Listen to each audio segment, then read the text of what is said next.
All right, welcome to Hoops Tonight here at the Volume. Happy Thursday, everybody. Well, the Golden State Warriors just traded for Chris Paul, and suddenly we're going 3 times today. So I'm going to be breaking down this trade from the perspective of the Warriors, and then talk a little bit about Jordan Poole and what we should look for from him over the course of the next few years with the Washington Wizards. You guys know the drill. Before we get started, subscribe to the Volume's YouTube channel so you don't miss any more of our videos. Follow me on Twitter at _JasonLT so you guys don't miss any show announcements. And if for whatever reason you guys miss one of these shows and you can't get back over to YouTube to finish, don't forget you can find them wherever you get your podcasts under Hoops Tonight. Also, last but not least, don't forget, earlier today we did a breakdown of the Celtics trade that brought in Kristaps Porzingis and sent Marcus Smart to the Boston Celtics. We also hit on Scoot Henderson versus Brandon Miller. We also hit on Damian Lillard with the Portland Trail Blazers and a little bit on the Ja Morant suspension. And then later tonight, don't forget, we're going live with the guys from Nerd Sesh and Colin Coward to break down the NBA draft. So,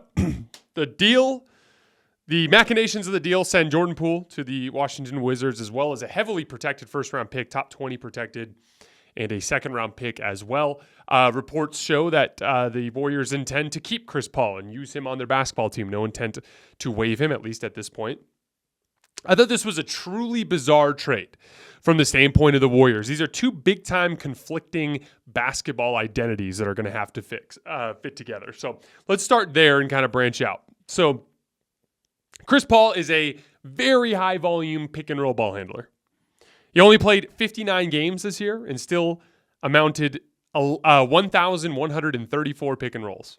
And he's still very good at it. By the way, he's one of only 15 players to run over 1,000 pick and rolls in the league this year.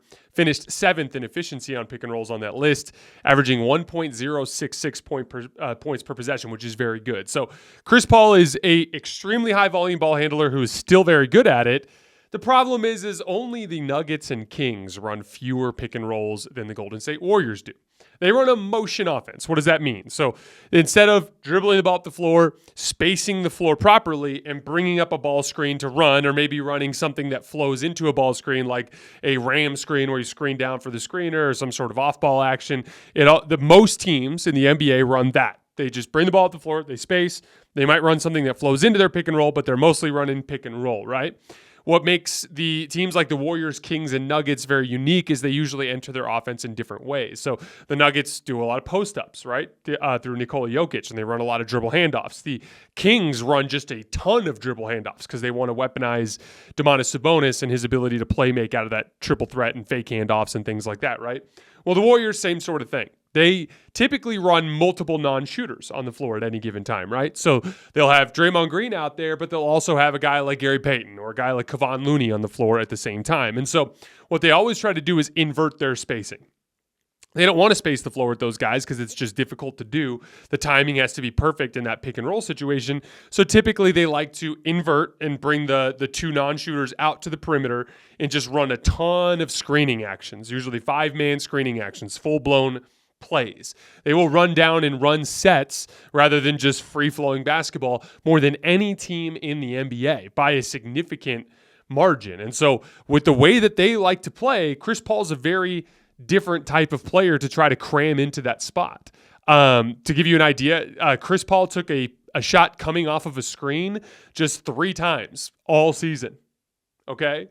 The Golden State Warriors run more off-screen plays than anybody in the league by a mile. They run 11.7 per game, and no one else in the league runs more than 9. So you're taking one of the guys that almost never runs an off-screen play and bringing him into a team that almost only runs off-screen plays relative to the rest of the league. So it's definitely a very bizarre type of fit there. So the question is, what are they going to do to make Chris Paul fit offensively with this team?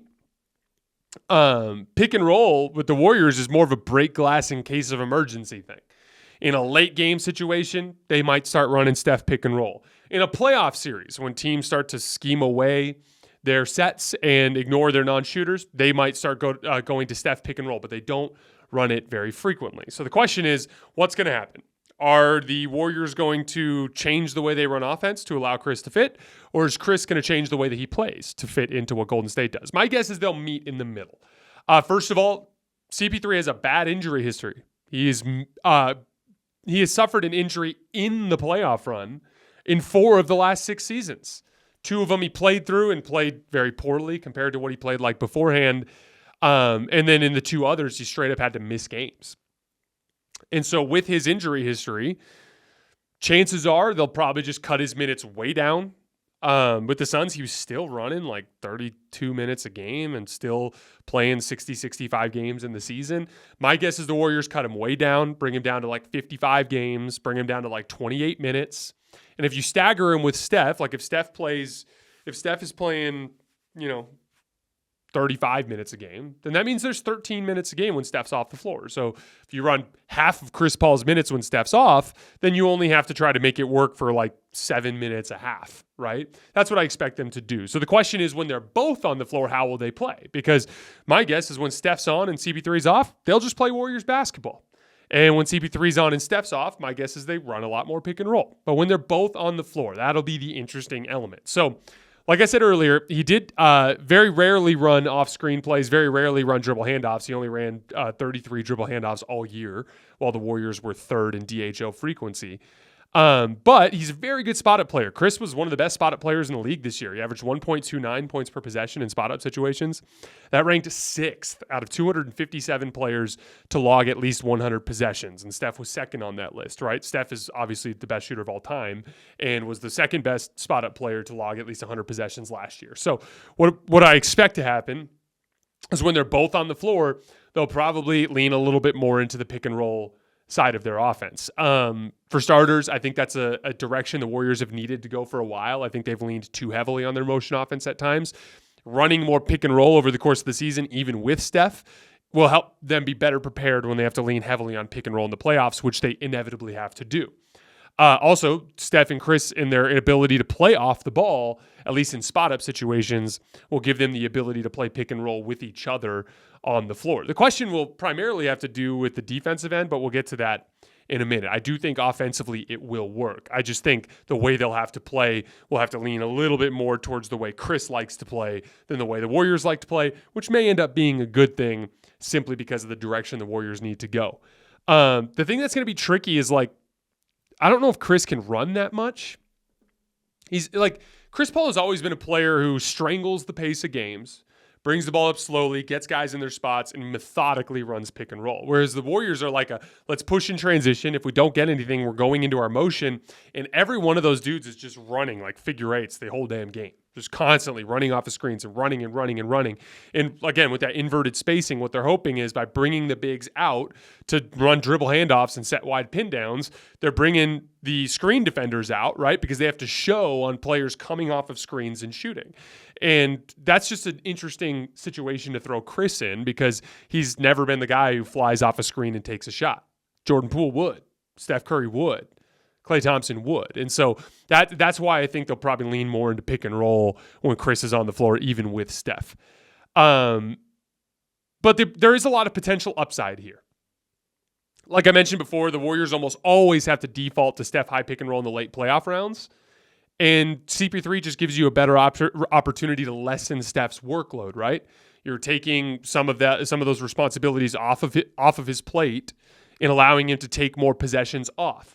That makes it so fatigue plays a lesser role, so that maybe when he takes that tough step back, one-legged shot over Anthony Davis or that pull-up three over Anthony Davis, maybe he has a little more lift because he ran 10 fewer pick and rolls in the fourth quarter, and that alleviates some of that fatigue and gives him a better chance. I think some of that sharing the load, so to speak, will really help. The tricky thing is going to be that's kind of what Jordan Poole was doing. And so if you look at the Jordan Poole role, Chris Paul is probably a more consistent veteran presence. Young players are more volatile. Older players are more consistent. The difference is I thought Jordan Poole was a better fit in the Warriors offense. He was a good player in the motion offense. He could come off of dribble handoffs and get downhill really easily, and Chris Paul is just different. And Jordan Poole in particular was the only Warrior who could consistently generate rim pressure because he's so damn fast. And so I would have rather personally used the Jordan Poole contract on a player that can bring real rim pressure. So in summation, it can work. And Chris Paul is a super smart player who can figure out how to fit in. My concerns are, can he stay healthy? How will they fit with their different play styles, which we went over? And then the big one for me is, does he make the Warriors too small? So we already figured out from the Jordan Poole experience, if you play Jordan Poole with Steph and Klay Thompson, Andrew Wiggins, and Draymond Green, they're too small, right? That the pool party lineup or whatever they call it, that lineup struggled a lot in large part because they were too small and they didn't defend well enough. Chris Paul at this phase of his career doesn't move well and is not a very good defensive player. And so it'll be really interesting to see if that becomes a problem. Also, just in general, Jordan Poole is a much better athlete than Chris Paul. So if you bring in Chris Paul and you're running Steph Curry with Chris Paul and Klay Thompson in your backcourt, are you too small and too unathletic to compete in the physical areas of the game? That's going to be the interesting question that we're going to find out the answer to. So, and then lastly, was it the right use of Poole's contract? I understand his value is probably lower now than it was last year, coming off of a rough playoff run, but he's still a very interesting young player.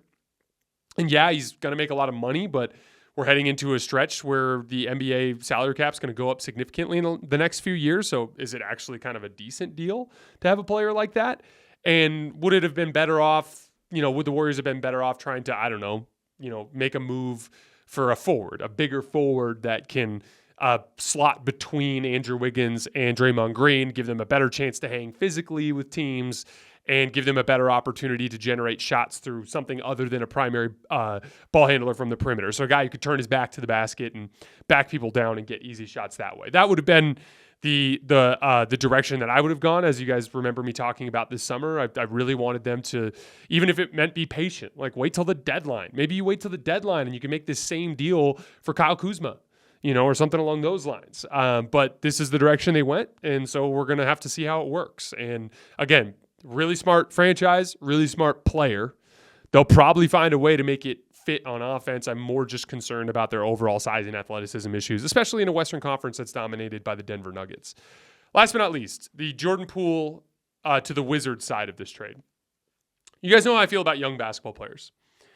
They typically don't know how to win. It's rare to get a situation like 2022 where Jordan Poole plays well on a championship run, right?